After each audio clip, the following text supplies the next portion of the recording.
Arne, that game had a bit of everything. How do you rate your team's performance? Not so good. Maybe apart from 20, 25 minutes, half an hour in the first half. By the way, we were already 1-0 down at that moment of time. But at that moment, during those 25, 30 minutes, I thought a result was possible. For the rest of the game, looking at the scoreline, looking at the way we played, looking at the way Brentford played, how hard they fought for a result, I don't think it was ever in the game for us to get a result, maybe apart from the last 5 or 6 minutes. It's 4 straight Premier League defeats now. I know you've already spoken that the games are all different that you've lost in this run, but what's concerning you the most about these performances? Like you said, you cannot compare all of them. What the most concerning thing is that you lose 4 times in a row. So it's always about the result, and then afterwards you're going to judge the performance, which today was, in my opinion, the worst from all the 4 losses we've had. And again, conceding a set piece, not scoring one, makes it for us again hard to win a game of football. Why was it the worst? Get a result. Why was it the worst? I think we lost. We didn't do the basics right, especially the first half, but during parts of the second half as well. I think they won more duels than us. They won more second balls than us. Conceding. If you go here, you know if you're going to concede goals, it's not a surprise that one of them might be a set piece, because this is one of their main strengths. But apart from that, the counter-attack is also a big strength, and that was the way we conceded 2 goals.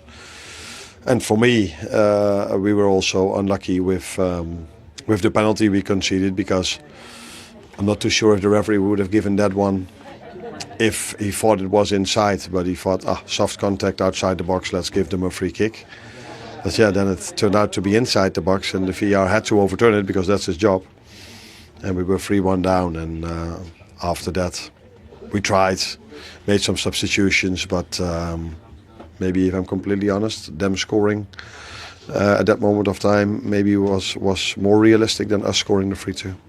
Salah took his goal so well. If that is the goal that is to get him back on a scoring run, how important could that be for the team?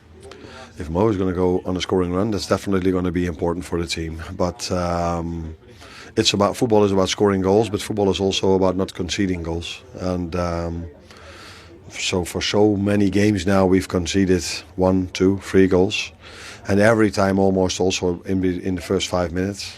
So yeah, it would definitely help the team if we have players that score a goal, but that only helps if we are able as a team to keep a clean sheet, because keeping a clean sheet is not only what the last line does, that is something we as a team have to do better. And with the injuries stacking up now as well, does that make this challenge even harder to get back to winning?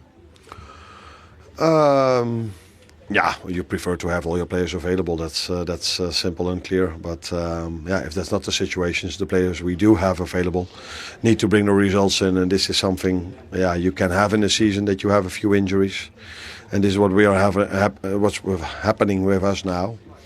And that is something I'm not liking, of course, but something you have to accept. Thanks for talking to us, Arne. You're welcome.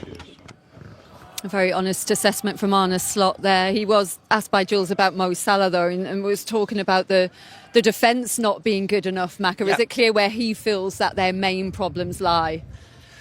Well, I think it screams from the page, really. They're conceding so many goals, aren't they? To score 2 away from home and still get beat. Liverpool have to score 3 every game for a chance to win the game. So that's 14 now. They'd only conceded 5 at this stage last season. Yeah, so, you have to defend from the front. You have to be more organised. This is Liverpool's 3rd game in a week, as we've mentioned before. They played Wednesday away from home against Eintracht Frankfurt, away from home in the Champions League, and then straight away a league game away from home. You knew exactly what you were going to get against Brentford, because we know how Brentford play. And they didn't deviate from that, Brentford.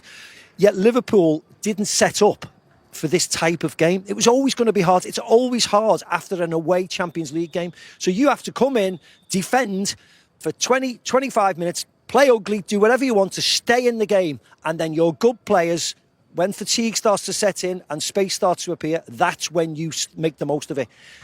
But Liverpool didn't do that. The they kicked off and they were all over the place, and they give 5 throw-ins away in the first couple of minutes, and they had a warning and then another warning, and you know, we're sitting up there thinking Brentford are going to score now. Is that and an then attitude thing then, Mac? I don't Is know. there not enough willing to do the dirty work? No, What I don't is think it? so, because these players have won the Champions League and they've won the league and they've won many, many trophies. I just think it's a collection of, I don't know, at this moment in time, new faces, lack of ability just to say, you know what, let's sit in here for 10 minutes. We're struggling here. We're losing the ball here. We're giving away silly possession. Let's just sit for 10 minutes and clear our lines and get as a bunch and make us difficult to break down. And they're not. They've conceded 3. Ouattara had a couple of headers. They could have conceded more. And they're gambling because they're always behind in games. So they're gambling again and putting more forwards on. And when you're putting 4 or 5 forwards on like they finish with, the game gets too stretched, and you're always hoping and gambling and hoping that we get a winner or an equaliser. And I agree with the manager today. Man United, Chelsea, there was bits of good play. Today there wasn't. They looked chaotic, individualistic, and they did not play as a side that looked as if, you know what, we're going to get a result here. Arne Slot, he's got a lot of credit in the bank, obviously, after winning the title last season, but what are the things that he's getting wrong? I feel like he's, first things first, I think changing so many players from a title-winning side is madness for me. I know maybe they probably looked at Ekitike and thought, we've got to get him, but we really want Isak. So that's 2 they probably brought in. Frimpong was forced upon them with Trent. But I can't remember a team winning the title and changing 4 players that you expect to be your starters. So it's difficult. He's trying to balance it. The midfield's all over the place for me in terms of, we talked about Jordan Henderson being in a possible player who, not to go back to Liverpool, of course not, but someone like that of the ilk who's a talker, who can knit it together. So when there's the turnovers, there's space. Even when they were winning games that we were highlighting, this doesn't look right. Teams are breaking on them through the midfield. You know, McAllister's sitting there with his gloves on today. He's not playing, you know. Wirtz just hasn't worked so far. He looks quite lightweight in that position. So the balance in midfield, and I just think there's just been too much change too quickly, which is unlike Liverpool. They don't usually make that many changes, particularly from a winning side. If that's the case, then are we not going to see the best of them maybe till the second half of the season? Is it just time for those connections to work? Yes, and just because you bring in new signings doesn't make, we mentioned before the game, doesn't make the team better. Kirkes and Frimpong are not better than Trent Alexander-Arnold and Andy Robertson. They're not. They're not. We hope that they will get to that level where they are better, but they are not. So instantly, Liverpool are weaker. Yes, Ekitike, we think, is an improvement on Darwin Núñez. Of course, the tragic story about Diogo Jota, you know, that may affect some of the players more than we know, and rightly so, because, you know, he was a teammate and a very close teammate. So we don't know whether that's got an impact. So there's a number of factors. But in the end, the Liverpool Football Club, you lose a game, you get criticised. You get criticised more than another side. The bigger players in the Liverpool's team will get criticised more than a lot of their teammates, because that is just the nature of the beast. But the only way to prove your critics wrong is to fight and come out and beat Aston Villa. And then, you know what? Beat Real Madrid, and then go to the Etihad and try and beat Manchester City. That's the only thing you can do in football. We've all done it. We've all had hard parts. And the good players get through it. And that's what they have to do. Looking at the fixtures, Macca, this potentially could get a lot worse. Palace at home in the League Cup next. They've got a blueprint to beat Liverpool. The way teams have been rattling them at the moment. We're there for that Villa game. Then they've got Real Madrid, Manchester City, Forest away as well. Could this very soon get into full-blown crisis mode? No, I think there's too much quality in the squad for a crisis. And I don't think Liverpool are the sort of club that, you know, panics or anything like that. Arne Slot won't be, of course, his job or anything like that. I think they'll get there. I just think, like Macca said, the 2 fullbacks haven't come in and improved the squad. So, you know, maybe you go, see the next 5 or 6 games, I'd say saying to Andy Robertson, the coach, you're playing for me. You know, you're playing every one of these games. You know, just keep yourself right. You know, even if you don't need to train, you know, and then Kirk is, give him a breather. Frimpong's the same, obviously injuries, I don't know, on that side. Just get a little bit of stability with it at the club back, and they'll win games. Like Macca said, stay in the games. The Ekitikes, the Salahs, the Gakpos, they'll win you games. And be a bit more solid. To solid. see what they do against Crystal Palace. The under-21s have got a game tomorrow, and then they've got Palace. What does he do? Does he play a weakened team, which he normally does in the Carabao Cup? They need a win, though. Well, for confidence, for morale. Just the Carabao Cup. This time from a Liverpool perspective, let's go back to the G-Tech and hear from Andy Robertson. Andy, a 4th straight league defeat for Liverpool tonight. What do you think isn't happening that needs to right now? I think a load of different things in different games, unfortunately.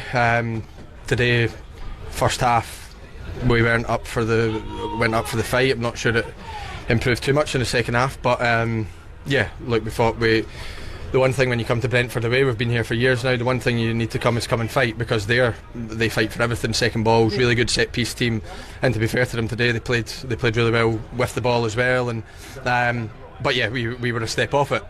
I think that's fair to say, and you end up conceding the goals. You talk all week about set plays, how dangerous they are, the long throws, such a dangerous weapon for them. First 5 minutes we go and concede a goal from it, then you get hit in a counter attack, 2-0 down, and it's always an uphill battle from there. So 4 defeats in a row in the Premier League is nowhere near good enough for this football club, and so the standard wasn't there today, and it's going to have to be, because it's going to need to pick up. The one thing you have to do for this club is fight, and I'm not sure we got enough of that today. Liverpool lost 4 matches last season in total. We're into match week 9. They've already lost 4 matches in a row in the Premier League this season. Danny, a key word that he used there was fight, saying that was really the difference between the two teams. Is that what you felt as well? I did. I mean, there was a lack of quality at times from Liverpool, which we're not used to, but he's spot on and very honest of him. Very rarely have we seen a Liverpool player come out and talk about a lack of fight within the team in a long time. But it was as clear today as we've seen all season, the lack of physical presence that the Liverpool team has. Second balls, headers, knockdowns, blocks, tackles. I mean, yes, Brentford were superb. Give them credit. But Liverpool was so far off it physically that you can't win games of football when you're second best in every department. Yeah, and then from that, as you mentioned, Brentford were superb. One of the outstanding things, as Robertson had said, was the fight, which they showed. They were first to the ball. They showed intensity, put bodies on the line tonight. Yeah, they won the duels. They were really at it. They showed a stat then, distance covered a lot more ground than Liverpool players, which for a Liverpool team doesn't usually happen within the stats. So to look at that, that's not good enough for a Liverpool side, but Brentford have worked really hard for that win, and they fought and they battled, but they also showed some quality as well within the play, and each other knew what they were doing as well. It showed with the Sharda goal in behind game plan, and it worked out today. Thing is, distance covered is one conversation, but I bet you Brentford's intensity was higher as well, because sometimes you can run around, but with intensity, with desire, with meaning, with purpose, and also the plan. It wasn't by luck. They knew exactly what they were doing. They'd worked on it, obviously. Keith Andrews had set up a game plan, and they nailed it. So the coach deserves credit, the players' physical condition, their technical ability. That was as good a Brentford performance as I've seen in a long time. Then just from your old side, Liverpool, of course, now, this is the big story because it's the reigning champions. They've gone 4 in a row in the Premier League. As I mentioned, 4 in the whole of last season that they lost. How do they get back to that? And how does he perhaps draw on the way in which they played against Eintracht Frankfurt in midweek, for example? Well, he's struggling to find the right solutions at the moment. There's going to be a huge backlash to this. But not just this game, the continuation of poor form in the Premier League. They've got 2 problems. One is the defensive issue, how open they are. And I think the other issue is the physical condition. Too many of the players don't look physically right, like where they were last season, and the new players are a little bit off it as well. So it's a big dilemma, but they've got to get back to basics and quick.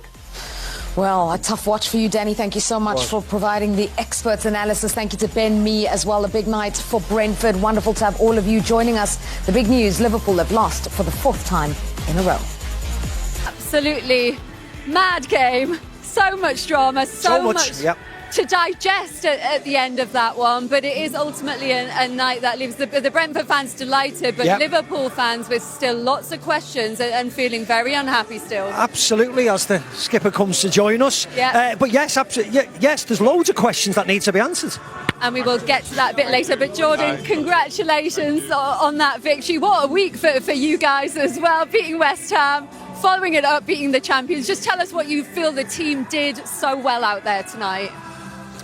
I thought it was from start to finish we stuck together. We knew it would be difficult at times. Liverpool are a world-class team with world-class players, so at times you're going to have a bit of defending to do, which we did. But I thought just the way we defended together, the way then we stay composed on the ball and try to, rather than just kicking it forward at times, it's trying to play the long ball but in behind to someone running in, like Dams did for Kev on the second goal, I think it was, and Thiago was a threat all night. And he's been like that all season, to be fair. So we've got a lot of good players on the counter-attack with